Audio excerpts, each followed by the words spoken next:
¿Qué onda, Locura? Yo soy Nicolás Médica y soy un loculoco. Y como dice el título, voy a tratar de responder una de las preguntas más difíciles de la historia de la música. ¿Fue realmente Nirvana la banda más grande de la década de 1990? Mi remera y yo estamos listos para intentar responder. Nirvana fue una banda fundada en 1987 en Seattle, Estados Unidos, conformada por Kurt Cobain como guitarrista y vocalista y Chris Novoselic como bajista. Su primer disco salió a la venta en 1989. Estoy hablando de Bleach. Años más tarde a la banda se sumaría Dave Grohl como baterista oficial. Haciendo esta investigación para grabar este video, encontré un montón de bandas nuevas que yo no conocía, que eran influencias de Kurt Cobain, o al menos eso es lo que dice parte de la información o parte de los libros que leí para poder grabar este video con un poquito más de detalle, y encontré cosas que son excelentes. Por ejemplo, Creedence Clearwater Revival, recomendadísima. A mi gusto, una armonía musical excelente, las voces tremendas, las letras tremendas, la verdad, 10 puntos. Después encontré otros que son un poco más raros y entiendo que Kurt Cobain, más que del tema de la música, les tomaba otro tipo de interpretación. Por ejemplo, Daniel Johnston escribió un disco, o no sé si lo escribió porque no sé si viene tanto al caso, que se llama Hi, How Are You en 1983. Lo más destacado de esto es la tapa, porque el disco en sí es una grabación hecha con cassettes, y me refiero a eso porque este hombre agarraba cassettes y se grababa a sí mismo tocando la guitarra, cantando o mismo hablando, y eso después lo publicó como un disco. Es terrible, terrible, y le pongo un 1 a mi entender, ¿no? Siempre y cuando se tenga presente que el tema de la música es totalmente subjetivo. Por eso este tema de si realmente es Nirvana la banda más grande o la mejor banda de 1990 es muy difícil de responder. De hecho, porque ni siquiera llegó a estar presente durante la mitad de la década de 1990. Y aún así, hoy en 2020 la seguimos recordando como una de las bandas más grandes de la historia y como una de las bandas que cambió el paradigma total de la música, con solamente 5 años de presencia musical, pero con un legado enorme, y con la aparición de futuras bandas posteriores que hicieron al grunge como un estilo musical genuino y propio. Esto más ya controversial para el mismo Cobain, que era por ejemplo Led Zeppelin 2 de 1969, pero Cobain había declarado que él tenía problemas con las bandas que convocaban estadios completos, y eso bueno, hacía un poquito contradictorio la música de Led Zeppelin para él. Nirvana comienza a tocar en 1989 y es cuando se publica su primer disco, que es Bleach, y Oasis en 1994. Nirvana deja de tocar en 1994 porque Kurt Cobain muere el 5 de abril de 1994 y Oasis se presenta por primera vez en 1994 en julio, cuando sale el primer disco de la banda de los hermanos Gallagher llamado Definitely Maybe, o sea, definitivamente quizá. Pero este video no trata sobre Oasis sino sobre Nirvana, así que voy a tratar de explicar un poquito más a qué viene esto. Kurt Cobain era una persona problemática consigo mismo, tenía problemas de salud con su estómago, vomitaba bilis, vomitaba sangre, muchos problemas de espalda que después se fueron acentuando por la manera en la que él colgaba la guitarra para tocar en vivo, para hacer las grabaciones, y muchos problemas sociales. Tuvo muchos problemas en su casa durante su niñez, cuando sus padres se separaron a los 12 años de edad de Kurt, y durante mucho tiempo él creyó que había sido causal de la separación de sus padres, por lo que tuvo que ir a vivir debajo de un puente, en casas de amigos. Bueno, esto causó en Kurt una desidia, un distanciamiento propio de su misma familia, que en el tercer álbum, del que ya voy a hablar más adelante en el video, publicó una canción que se llama I Hate Myself and I Wanna Die, que quiere decir yo odio mi vida y me quiero morir. Es muy polémico porque Kurt Cobain apareció muerto, yo no quiero decir apareció suicidado o apareció asesinado, porque realmente hoy a la fecha, 26 años después de la muerte del cantante de Nirvana, el líder de Nirvana, que tampoco se definía así, él odiaba el título de líder, no fue esclarecido si realmente fue asesinado o si realmente se suicidó. ¿Por qué no fue esclarecido? Hay principalmente dos hechos que hay que tener en cuenta.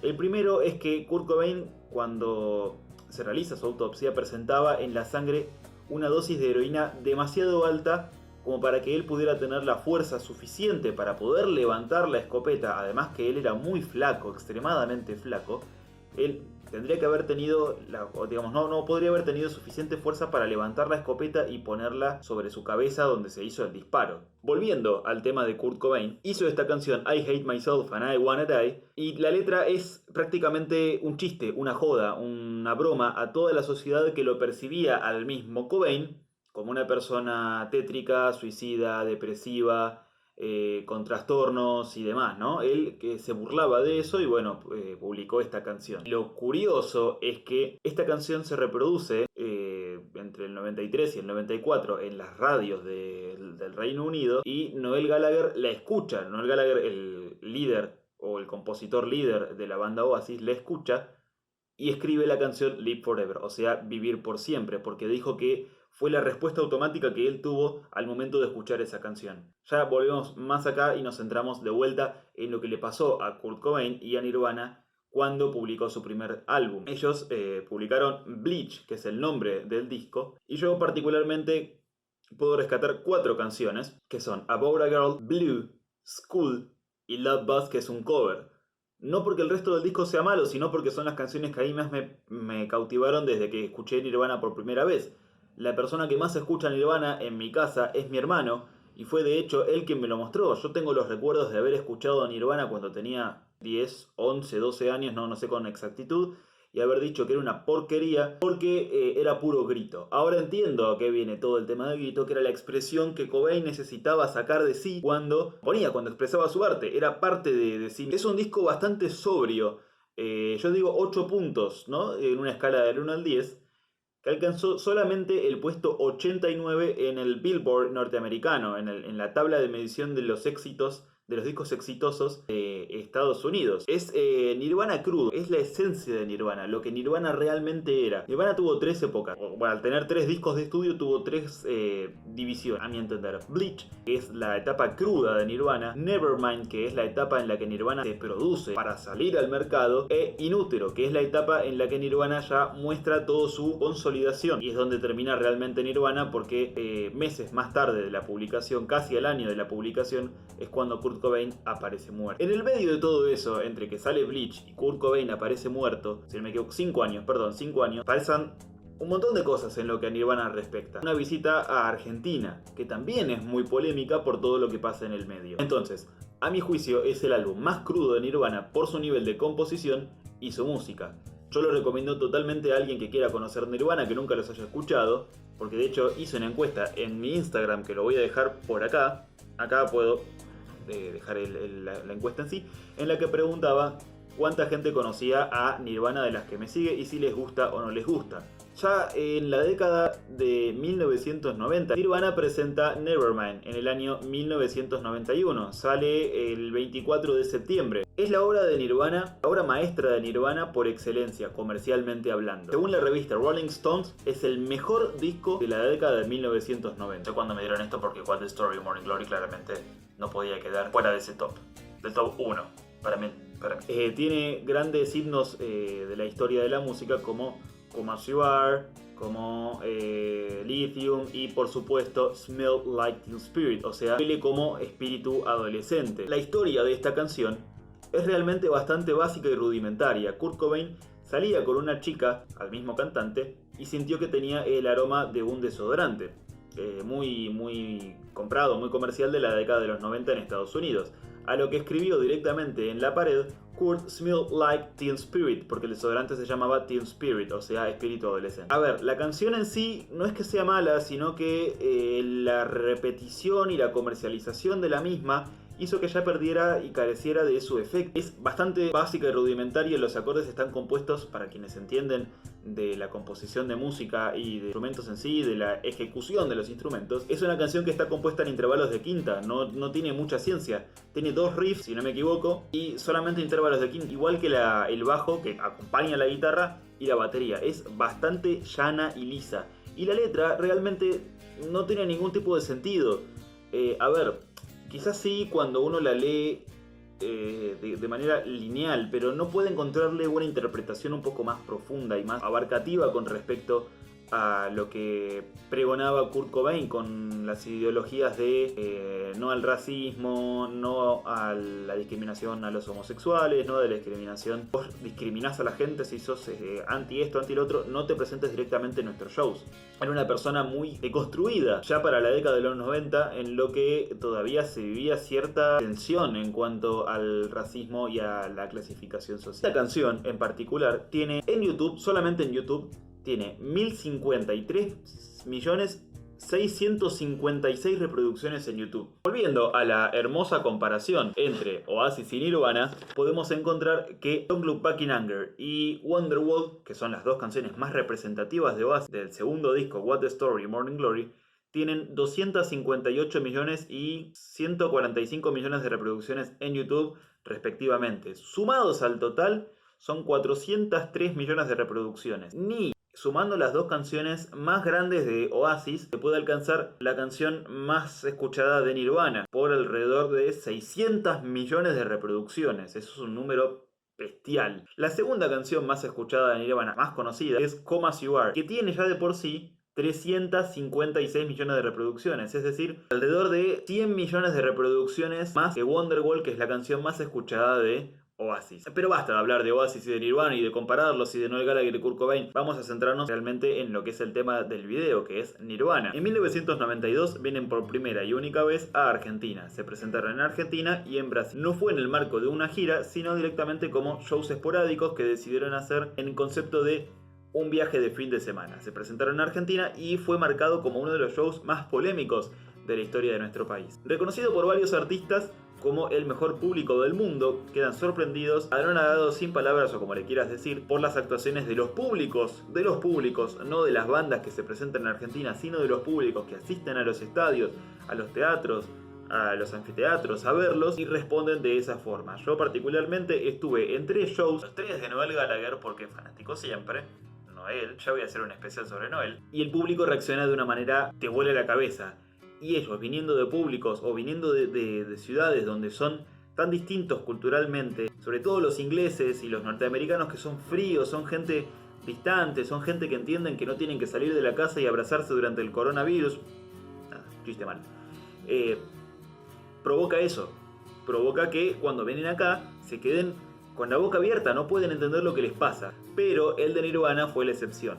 ¿Por qué? Hubo 2 bandas soportes cuando Nirvana se presentó en septiembre del 92. En esa noche de primavera se presentó con 2 bandas soporte. Una, Los Brujos, y otra, Calamity Jane. Los Brujos fue una banda que venía sonando mucho. No era la banda más famosa de Argentina de ese momento. De hecho, todavía estaba en vigencia la música de Soda Stereo, pero no tenía nada que ver una cosa con la otra. Soda con Nirvana no pegaba de ninguna forma. Entonces, lo que pasó fue que se presentó junto con Los Brujos, que era un estilo un poquito más acorde a lo que Nirvana, y cuentan tanto los integrantes de Los Brujos, integrantes de Nirvana, dejando de lado a Kurt Cobain, que no tuvo ningún tipo de actuación, ni comentario, ni dicho respecto al show, hasta tiempo entrado después, cuando publica un comentario sobre este show, sobre la participación de Nirvana, esa fecha, en el booklet del disco Incesticide, que es una recopilación de discos y lados B. Y los mismos integrantes de Nirvana y de Los Brujos dijeron que hubo muy buena onda entre ellos y les gustó mucho a los integrantes de Nirvana, es decir, a Chris Novoselic y a Dave Grohl, el tema Kanishka. Particularmente es muy cómico porque tiempo después, en Inútero, sale un tema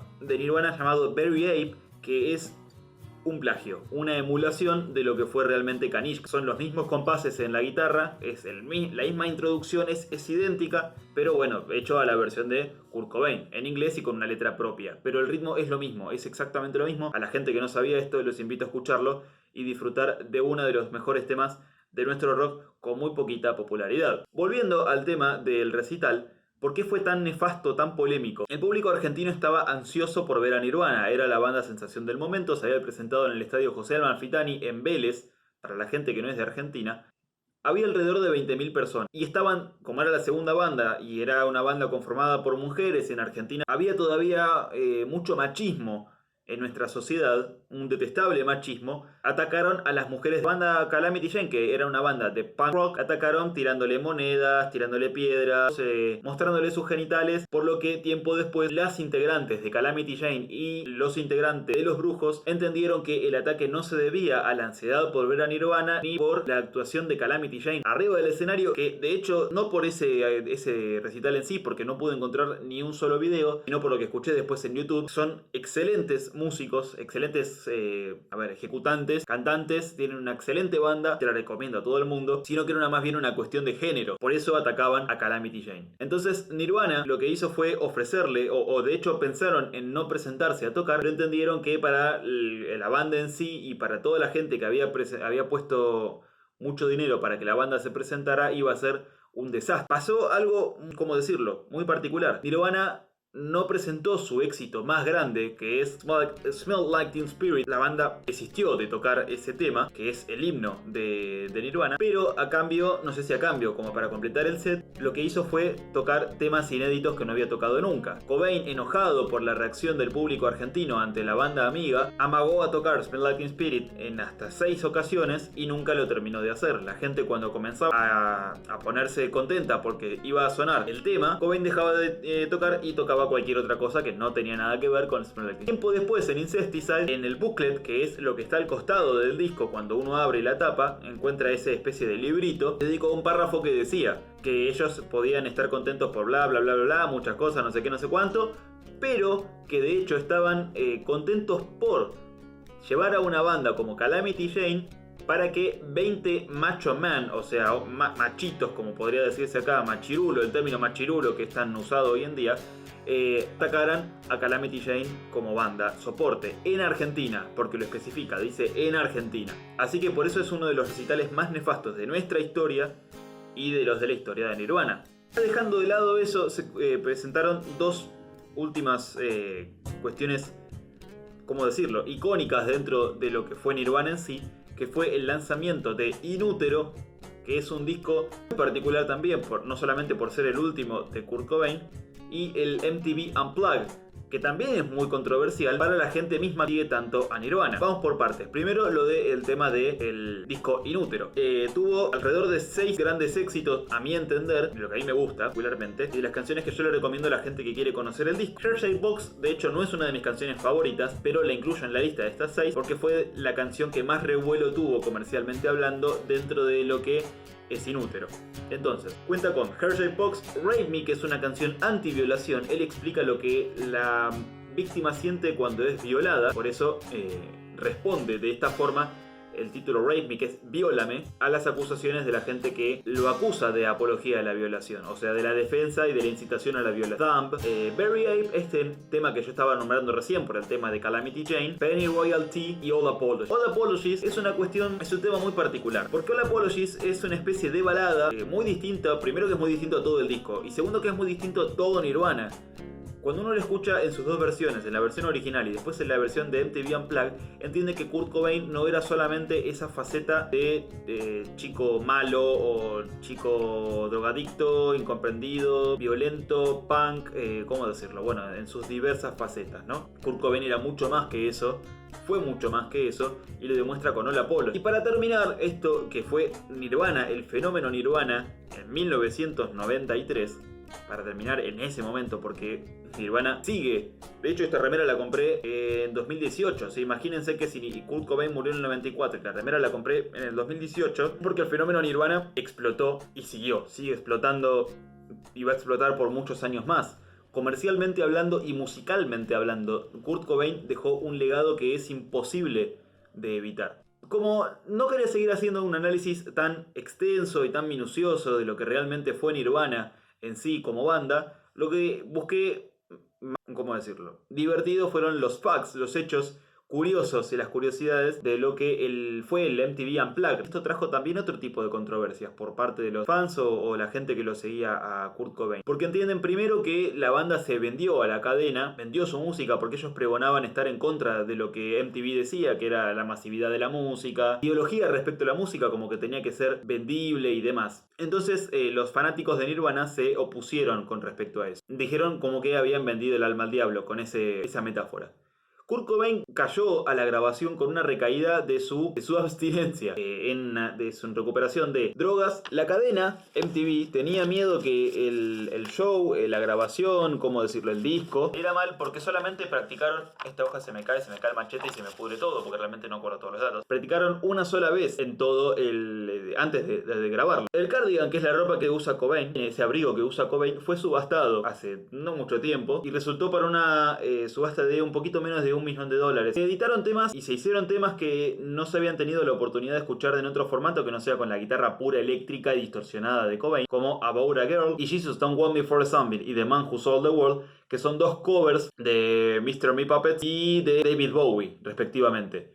Entonces eso hizo que el Unplugged fuera, algo excepcional. A mi gusto es de los mejores que he escuchado. He escuchado varios de varias bandas, de Kiss, de Oasis, de Soda Stereo, que también es excelente, es magnífico, y de Nirvana. Bueno, Charly García, Luis Alberto Spinetta y demás, ¿no? Hay un montón para escuchar y son todos una joya. Cada uno tiene lo suyo. Pero bueno, en lo que respecta a Nirvana, se puede decir por los números, por los datos, por la historia y por cientos de miles de cosas más que realmente no podría contar en un video, porque este video ya me quedó extensísimo, que fue una de las bandas más grandes de la historia y una de las bandas más grandes de los 90. Voy a dejar en los comentarios que la gente que le gusta Nirvana y lo pueda debatir si realmente fue la banda más grande de los 90, si no lo fue, y les pido en los comentarios si quieren aportar qué otra banda les gustaría que sea analizada para un próximo video. Hay cientos de miles de bandas, puede ser de los 70, 80, 90, de los 2000, de cuando sea. Hay muchísima historia de la música para analizar y a mí realmente me encanta hacerlo. Si te gustó el video, ponele me gusta, compartilo así llega más gente y suscríbete al canal, así me das una mano enorme. Te agradezco que lo hayas visto hasta acá y puedes seguirme en Instagram, que tengo Instagram como @unloculoco, en Facebook como facebook.com/unloculoco y en Twitter como @unloculoco. Nos vemos en un próximo video. ¡Chao!